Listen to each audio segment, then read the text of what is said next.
तर राहुल गांधी वायनाड लोकसभा मतदारसंघाचा राजीनामा देणार असल्याची सूत्रांकडून माहिती मिळते।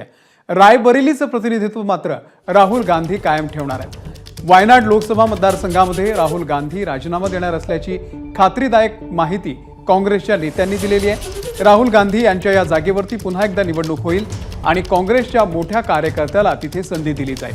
राहुल गांधी यांनी रायबरेली आणि वायनाड या दोन लोकसभा मतदारसंघांमधून निवडणूक लढवलेली होती। त्यापैकी रायबरेली लोकसभा मतदारसंघाचं प्रतिनिधित्व राहुल गांधी यांनी कायम ठेवलेलं आहे।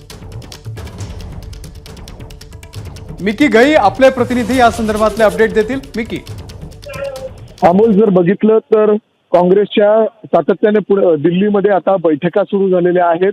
आज जवळपास 2.5 ते 3 तास झालेला आहे। दिल्लीतील जे अशोका हॉटेल आहे त्या ठिकाणी स्वतः राहुल गांधी, सोनिया गांधी, प्रियंका गांधी आणि इतर जे सगळे कार्यकारिणी आहेत त्यांची सदस्यांची ती या ठिकाणी बैठकासाठी उपस्थित आहेत।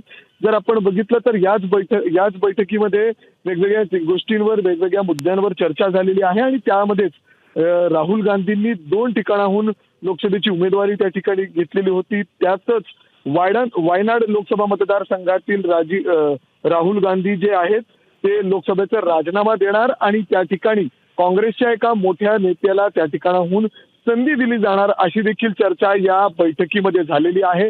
अर्थातच रायबरेलीची जी लोकसभेची जागा आहे त्या ठिकाणीची राहुल गांधी हे कायम ठेवतील आणि वायनाडची जी आहे त्या ठिकाणी ते राजीनामा देणार आहेत अशी देखील या गोष्टीवर देखील या बैठकीमध्ये चर्चा झालेली आहे। काही वेळातच ही बैठक संपेल आणि त्यानंतर पत्रकार परिषद देखील घेतली जाणार आहे आणि त्यापूर्वी ही एक मोठी जी माहिती आहे ती या काँग्रेसच्या बैठकीतून येताना दिसते। मिकी, धन्यवाद दिलेल्या या संपूर्ण माहितीबद्दल। एबीपी माझा, उघडा डोळे बघा नीट।